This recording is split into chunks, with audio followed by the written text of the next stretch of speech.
La iglesia o templo de Jesús Nazareno guardó un secreto durante muchos años y que hoy vamos a develar hasta donde sea posible, ya que involucra a uno de los personajes más controversiales de la historia de México, a Hernán Cortés.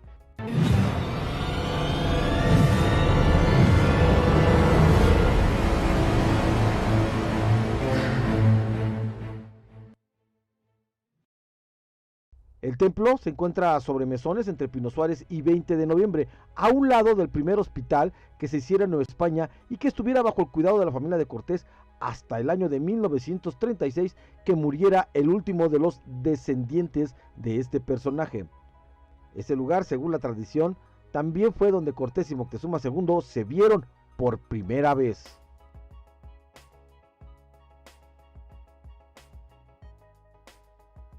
Hay que recordar que Cortés murió en Castilleja de la Cuesta el 2 de diciembre de 1547.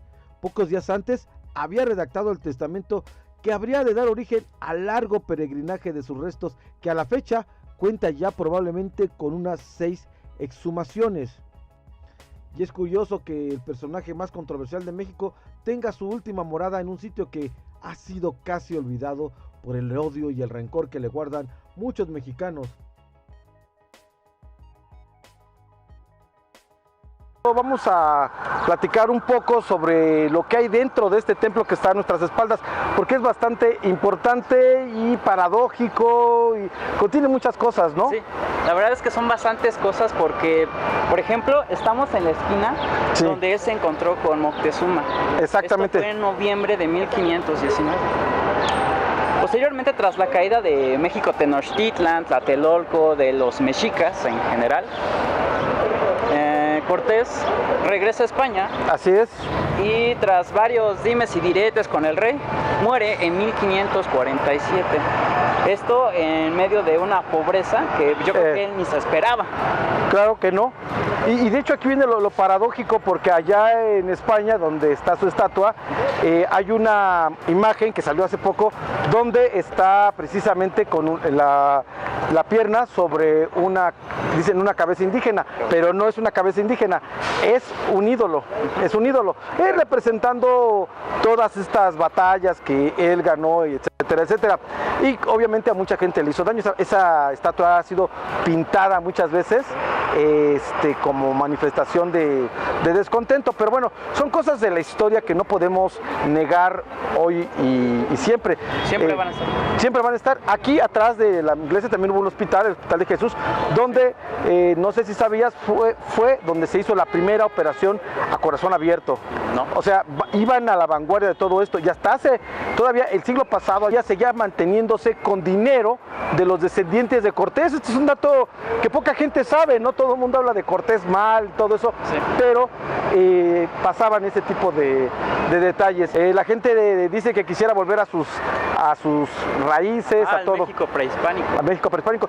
Y hace poco nuestro presidente, Andrés Manuel, dijo que exigía una disculpa por parte del rey de España.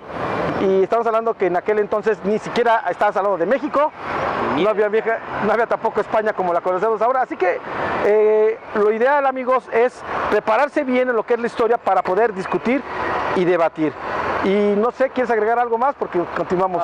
Bueno, me gustaría agregar que Hernán Cortés, su cadáver, sus restos, estarían en un peregrinar aquí en México después de 1550. Así es, sí. Para allá, para acá. Porque de hecho no era la iglesia que él había decidido que se quedara. En Coyoacán. Él quería estar en Coyoacán. Sabemos que Coyoacán es un lugar de él, de excelencia. Coyoacán y Morelos. Son los lugares que él adoraba. Debemos recordar que estos datos se mantuvieron en secreto por más de 100 años y a la fecha no es del conocimiento popular. En 1823, con la independencia de México, se temió por los restos, así que se mantuvieron ocultos en una tarima y se enviaron pistas falsas a Europa para hacer creer que ya no estaban los restos en México.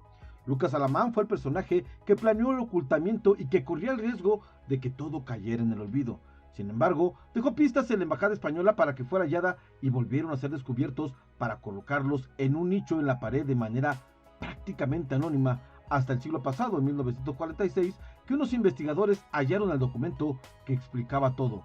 A diferencia de otros restos, el estudio de los de Cortés fueron rigurosamente analizados para confirmar su autenticidad. Y hoy, casi en el olvido, en un templo muy descuidado se encuentra el nicho de Cortés, personaje controversial de la historia de México. Si te gustan este tipo de historias de México, te recomiendo que nos sigas suscribiéndote a mi segundo canal, donde subiré estos contenidos de exploración, eventos y personajes de la Ciudad de México. Soy César Buenrostro y con la compañía de Alonso de Canal Explora, gracias por ver este material.